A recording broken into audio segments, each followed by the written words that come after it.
Bias and propaganda. The media is the most powerful entity on earth. They have the power to make the innocent guilty, and to make the guilty innocent, and that's power, because they control the minds of the masses. Malcolm X. Do you know when you're watching any media coverage, the news, or you're reading something in a newspaper, and it flashes across the screen, breaking news, cat nearly drowns. And then you get the whole story, or you watch another news channel and you get another picture of the story, and you find out that the real story was nothing like what you thought it was. What we're talking about in today's video, the objectives we want to cover, is how you will understand perspective. You're going to be able to identify bias in the media, you will understand bias in propaganda, and you will be able to correctly identify propaganda techniques. Do you see two faces or a vase? Is this cat going up or down?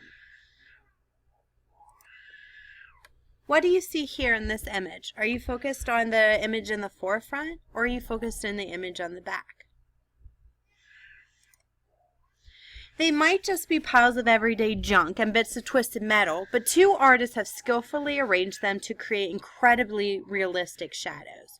British-born artists Tim Noble and Sue Webster project light against the carefully constructed 3D rubbish heaps in order to transform them into something entirely different.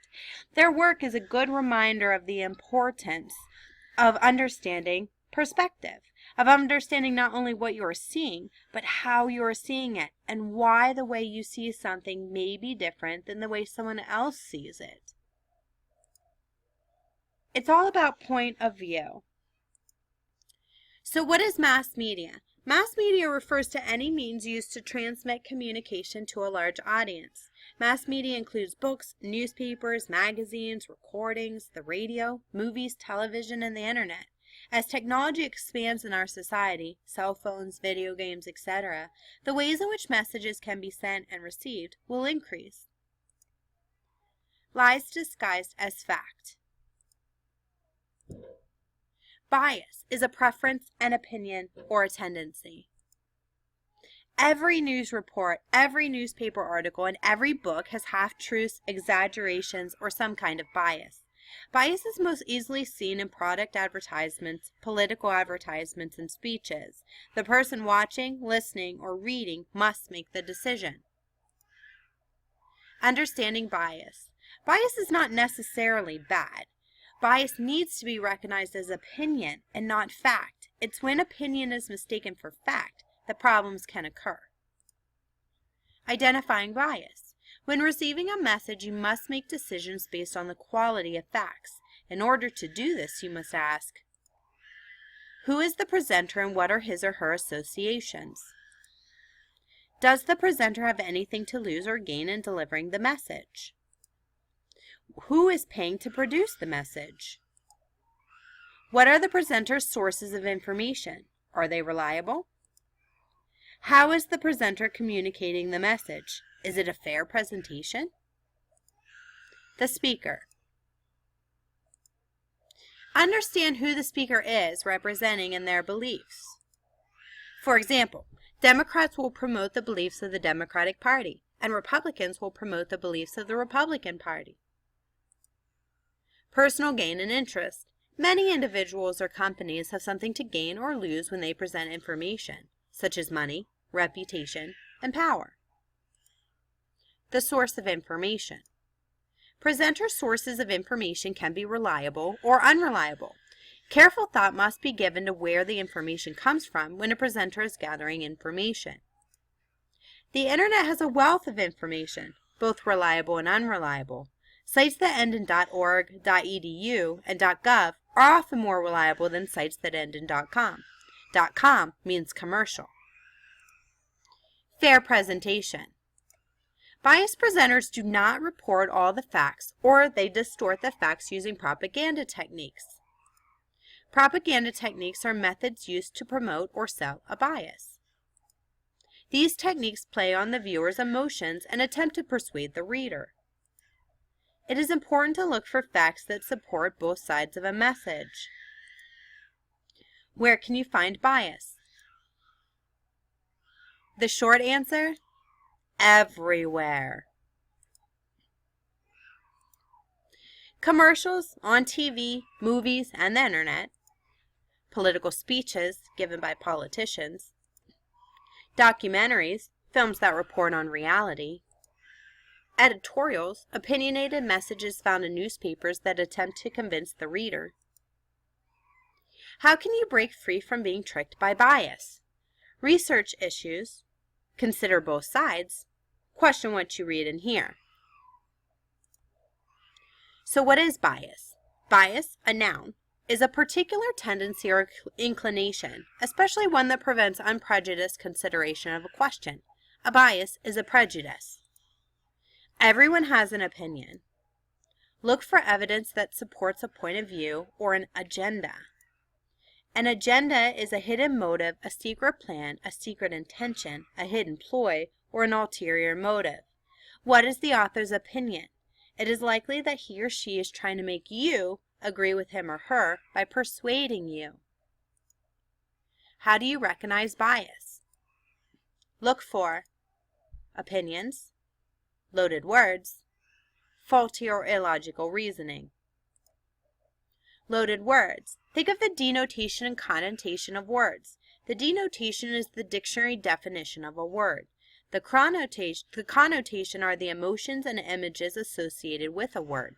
Skilled authors and speakers will always choose their words for the greatest emotional impact and clearest possible meaning. Remember, connotation matters. Let's look at some examples. So when we're talking about word choice or diction, it matters. Two words can have the same denotative meaning, the same dictionary definition, but call up very different images. Think of when somebody is called thin versus when someone is called emaciated. Thin is a more positive word. It means the same thing as emaciated, which has a much more negative connotation. Look at these two images, freedom fighter and terrorist. The word choice can indicate bias. What if we flop the words?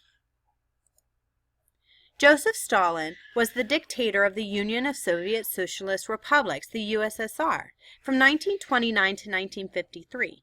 Under Stalin, the Soviet Union was transformed from a peasant society into an industrial military superpower.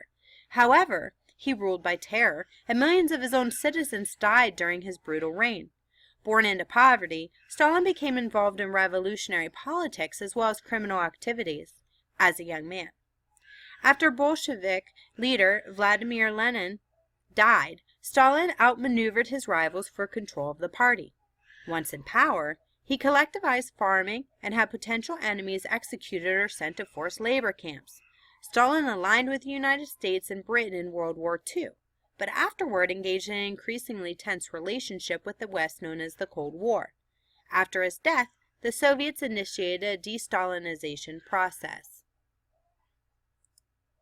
Faulty reasoning, also called logical fallacies, indicate that something simply isn't right. Some common examples are begging the question, ad hoc ergo propter hoc, and non sequitur. Begging the question. This is a fallacy in which the author states that something is true as a proof of itself. X is true because X is true. For example, George W. Bush was the worst president because there was no president who was worse than him. It's an illogical fallacy. Ad hoc ergo propter hoc. After this, therefore, because of this.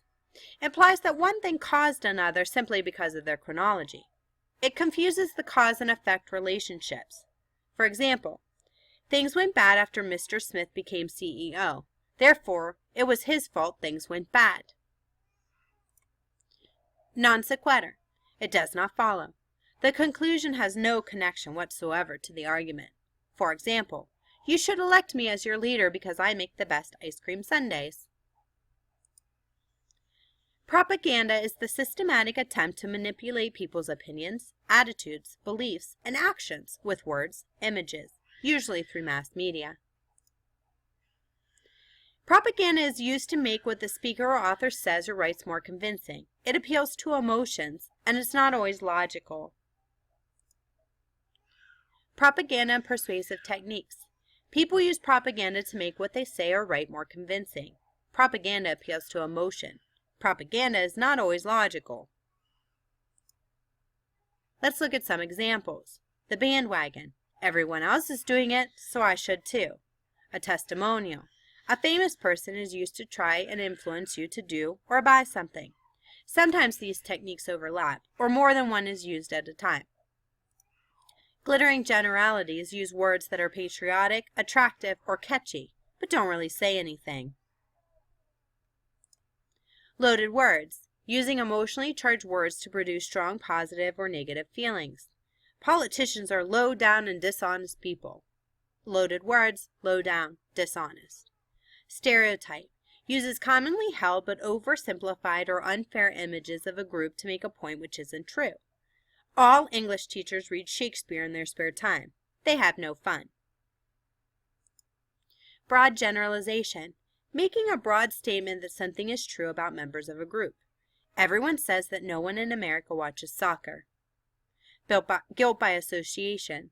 Rejecting an argument or claim because the person proposing it likes someone whom is disliked by another.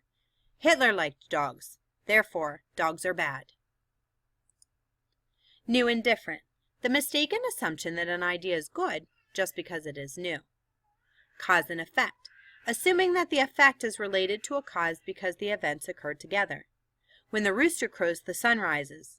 Therefore, the rooster causes the sun to rise. Appeal to tradition. Trying to get someone to accept something because it has been done or believed for a long time. We've always done it this way. Therefore, it is the right way. Statistics. The attempt to support an idea with math that may be tough to prove.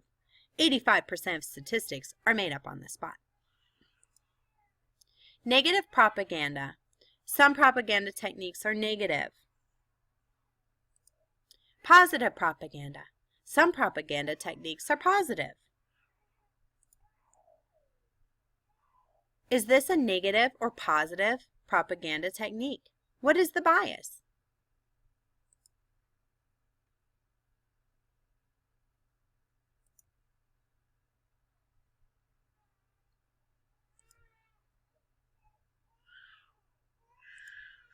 Questions to ask yourself. Purpose. Why is the author writing? What do they want me to believe? Who is the author's intended audience? Tone and style. How do they convey their messages differently than some other authors might? Bias. What preferences or prejudices does this author have? Propaganda and persuasive techniques. Is the author trying to persuade you by using some of the techniques we've reviewed? Let's review. Persuasion. To get someone to believe something or to do something. Perspective. The way we look at things, our point of view. Bias. Our opinions, judgments, prejudices. Propaganda. Systematic attempt to convince people to buy or believe something. It appeals to emotions rather than logic. Mass media. Any way that information is transferred to a large audience. Social media, news, newspapers, magazines, etc. Any questions?